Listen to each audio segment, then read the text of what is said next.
Imam Mahdi telah datang. Inilah tanda yang banyak orang tidak sadari. Berita akhir zaman. Imam Mahdi telah datang. Assalamualaikum warahmatullahi wabarakatuh. Di tengah kegaduhan dunia, krisis spiritual, dan umat yang semakin bingung arah, ada satu pertanyaan besar yang jarang ditanyakan dengan serius. Apakah Imam Mahdi sudah datang? Banyak yang menunggu sosok penyelamat ini, namun sedikit yang sadar bahwa tanda-tandanya sudah sangat nyata, bahkan telah dibacakan kepada mereka. Imam Mahdi bukan mitos. Sebagian orang menganggap Imam Mahdi adalah figur gaib, hanya akan muncul di masa depan yang belum jelas. Tapi dalam berbagai hadis sahih, Imam Mahdi disebut akan datang di akhir zaman sebagai pembawa keadilan, penerus risalah, dan imam yang ditunggu umat. Namun, yang jarang disadari adalah Imam Mahdi bukan sekadar pemimpin politik atau penyelamat dunia, tapi sosok yang menghidupkan kembali wahyu. Tanda utama Imam Mahdi dalam Al-Quran, Allah Subhanahu wa Ta'ala berfirman, "Sebagaimana kami telah mengutus seorang Rasul di tengah-tengah kamu dari kalangan kamu, yang membacakan ayat-ayat kami, menyucikan kamu, dan mengajarkan kamu kitab dan hikmah." Al-Quran Surat Al-Baqarah ayat 151. Tanda paling nyata Imam Mahdi bukan pada penampilan fisik semata, tapi pada tugas kerasulan yang diembannya. 1.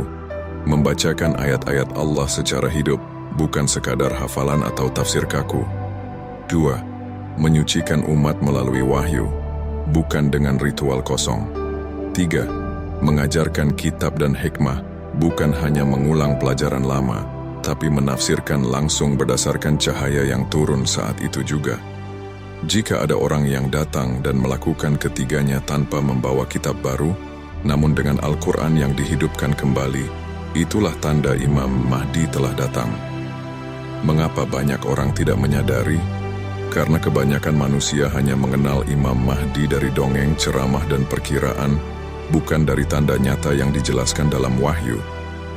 Allah telah memperingatkan dalam Al-Quran Surat Az-Zariyat ayat 52-53. Demikianlah tidak seorang Rasul pun datang kepada orang-orang yang sebelum mereka, melainkan mereka berkata, ia adalah seorang tukang sihir atau orang gila. Apakah mereka saling mewasiatkan ucapan itu? Sebenarnya mereka adalah kaum yang melampaui batas. Mereka menolak bukan karena kurang bukti, tapi karena mata mereka telah tertutup oleh sistem, gengsi, dan kebodohan spiritual. Muhammad itu adalah ruh, bukan nama silsilah. Banyak yang mencari Imam Mahdi dengan silsilah, garis keturunan dan wilayah timur. Namun mereka lupa bahwa Muhammad bukan hanya satu orang dalam sejarah, dan dia tidak berbicara dari hawa nafsunya. Ucapannya tidak lain hanyalah wahyu yang diwahyukan. Al-Quran Surat An-Najm ayat 3-4. Muhammad adalah gelar kerasulan, orang yang membawa kalamullah dengan wahyu, bukan sekadar ulama yang hafal banyak kitab. Dan Imam Mahdi adalah Muhammad akhir zaman, karena tugas yang sama dijalankan kembali oleh seorang yang diutus oleh Allah.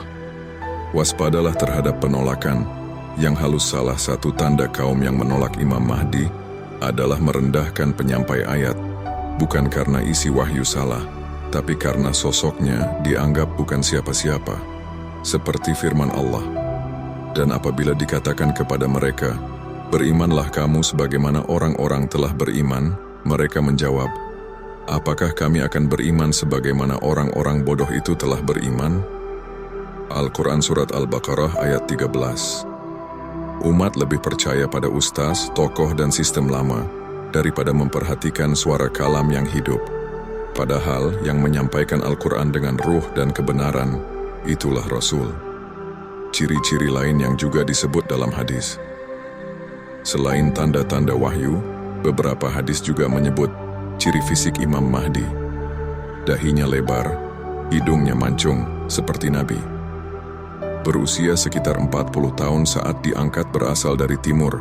Namun menurut banyak ulama, ciri fisik hanyalah pendukung, sedangkan ciri utama adalah apa yang dibawakannya, kalam, hikmah, dan petunjuk. Kesimpulan, apakah Imam Mahdi sudah datang? Jawabannya bukan di masa depan, tapi di wahyu yang sedang disampaikan.